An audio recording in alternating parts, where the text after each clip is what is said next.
जय जोहार, नमस्कार। छत्तीसगढ़िया चैनल देख रहे हैं आप। छत्तीसगढ़ की तमाम सभी बड़ी महत्वपूर्ण काम की खबरों की शुरुआत करते हैं आज की पहली बड़ी खबर के साथ। सीएम भूपेश बघेल ने किया राम वन गमन पथ का शुभारंभ। माता कौशल्या धाम चंद्रपुरी में होगा यात्रा का समापन। रायपुर स्थित निवास स्थान पर माई एफएम की पहल से राम वन गमन पथ का शुभारंभ किया। इसमें शामिल 2 वाहनों को सीएम भूपेश बघेल ने हरी झंडी दिखाकर सुकमा जिले के रामाराम और कोरिया जिले के सीतामढ़ी हरचौका से रवाना किया। इस अभियान में छत्तीसगढ़ यात्रा में शामिल प्रमुख स्थानों की मिट्टी एकत्रित कर इसके अंतिम पड़ाव पर माता कौशल्या धाम चंद्रपुरी में वृक्षारोपण किया जाएगा।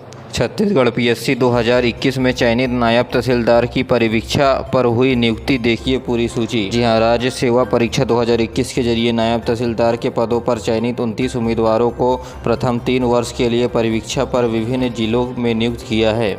सीएम भूपेश बघेल ने बुधवार को यानी 26 जुलाई को एनएसयूआई के बात पर स्वाभिमान के हमर पहली मतदान के कार्यक्रम में शामिल हुए। इस दौरान उन्होंने अगले साल से छात्र संघ चुनाव कराने का ऐलान किया है। बता दें कि साल 2017 के बाद छात्र संघ में चुनाव नहीं हुए हैं। अब सीएम भूपेश बघेल के घोषणा के साथ अगले साल से चुनाव कराया जाएगा। मुख्यमंत्री के इस ऐलान के बाद युवाओं और छात्रों के चेहरों में खुशी की लहर दौड़ उठी। एनएसयूआई ने सोशल मीडिया संयोजक संकल्प मिश्रा ने मुख्यमंत्री का आभार जताया। प्रदेश में लगातार संविदा कर्मचारियों की हड़ताल जारी है। घुटने के बल चलकर दंडवत होकर निकाली संवाद रैली, 3 दिन के भीतर बात करने की रखी मांग। प्रदेश में संविदा कर्मचारी लगातार अपनी मांगों को लेकर सरकार के खिलाफ मोर्चा खोले हुए हैं। अपनी मांगों को पूरा करने के लिए संविदा कर्मचारियों ने घुटने के बल चलकर दंडवत होकर संवाद रैली निकाली। इस दौरान हजारों की संख्या में कर्मचारी मौजूद रहे। जानकारी के अनुसार इस संवाद रैली में जसपुर, बलरामपुर, दंतेवाड़ा, बीजापुर, सुकमा से सुबह से ही संविदा कर्मचारी तूता पहुंचे। दंडवत चलने वाले दिव्यांग और महिलाएं अपने बच्चों को लेकर धरना स्थल में पहुंची, जहां सभी मुख्यमंत्री भूपेश बघेल से सभी संवाद करने की मांग रखी और कर्मचारियों ने ज्ञापन सौंपकर 3 दिन की अल्टीमेटम देकर सरकार से बात करने की बात कही।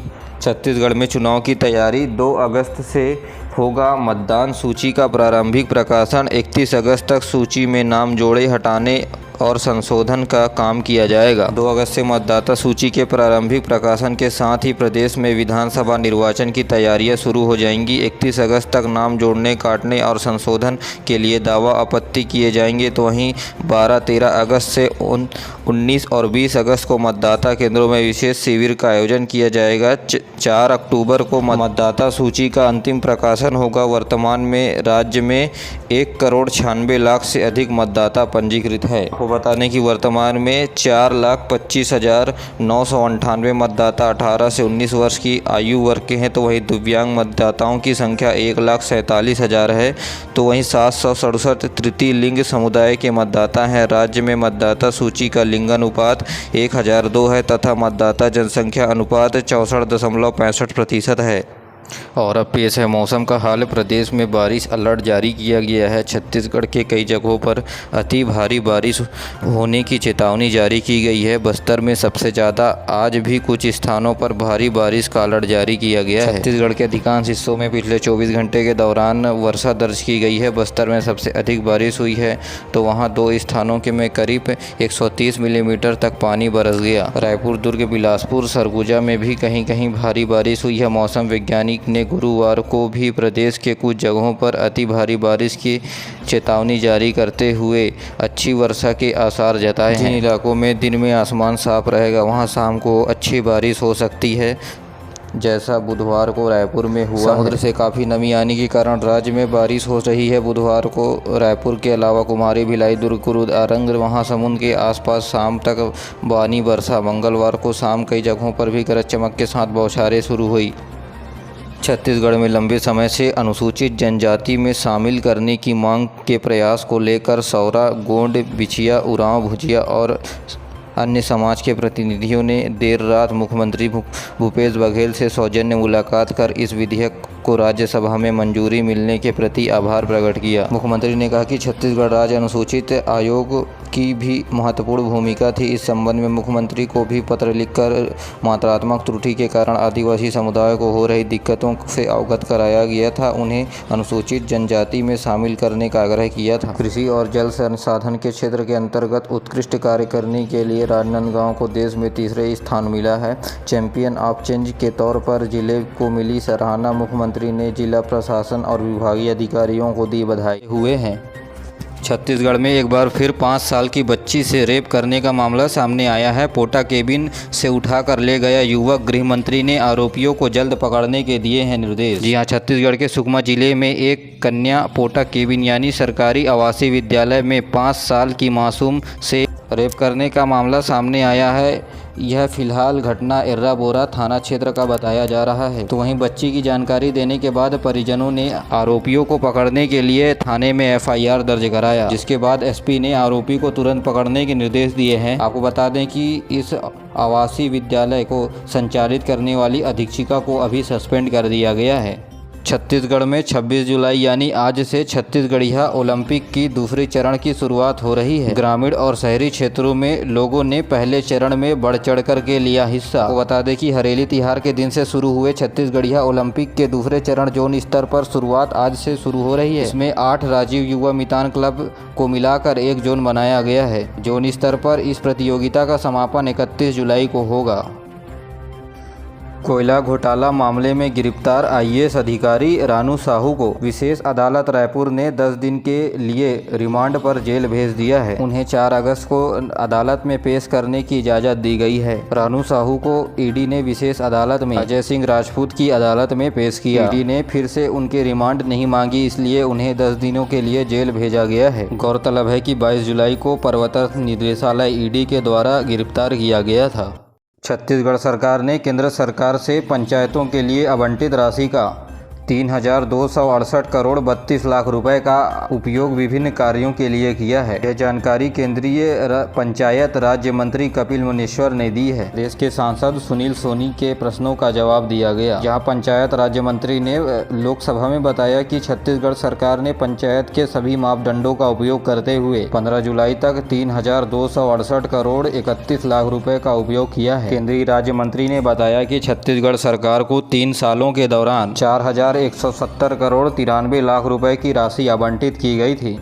रायपुर के विमानतल से दुर्ग सिटी तक वातानुकूलित सिटी बस की शुरुआत हो गई है। यह बस तेलीबांधा, पचपेड़ी नाका, भाटा गांव होते हुए दुर्ग जाएगी। इस बस का रायपुर से दुर्ग तक का किराया 100 रुपये होगा।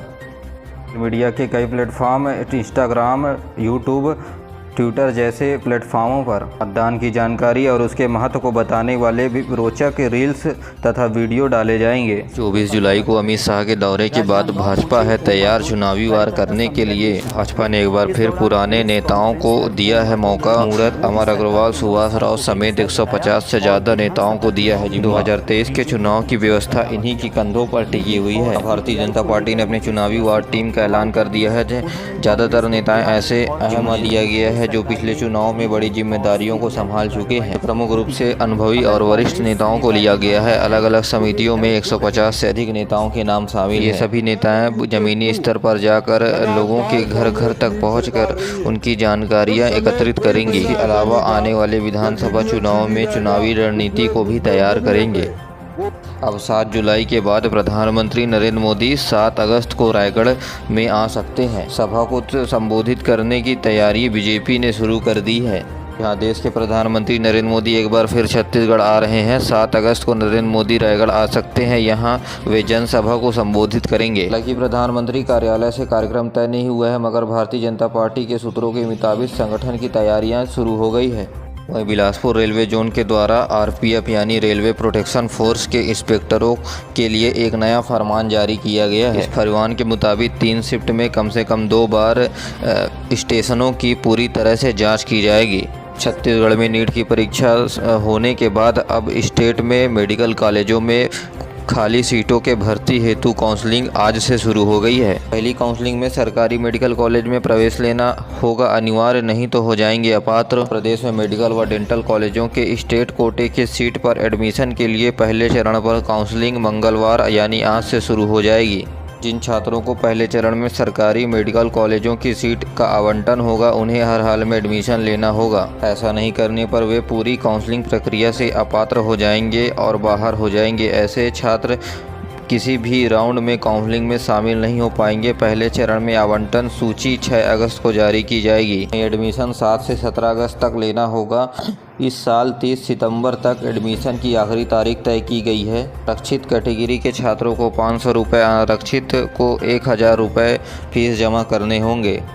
छत्तीसगढ़ के पीएचक्यू मंत्री ने सेलिब्रेशन के दौरान तलवार से केक काटा। ऐसा करने पर जेल गए थे युवक। बीजेपी यानी भारतीय जनता पार्टी बोली, मंत्रियों पर संविधान लागू नहीं होता। छत्तीसगढ़ में पीएचई मंत्री गुरुरुद्र कुमार ने अपने बर्थडे सेलिब्रेशन में एक वीडियो शेयर किया जिसमें लेकर सियासी बवाचाल मचा हुआ है। दरअसल मंत्री अपने जन्मदिन पर तलवार से केक काटते हुए नजर आए। आमतौर पर किसी भी केक को चाकू से काटा जाता है, लेकिन मंत्री के हाथों में तलवार दिखाई दे रही। जिस प्रकार केक लगा हुआ था, मंत्री का ये वीडियो सामने आने के बाद बीजेपी ने उन पर निशाना साधा और कुछ महीने पहले बिलासपुर में ऐसा करने पर पुलिस ने युवकों को गिरफ्तार कर लिया था।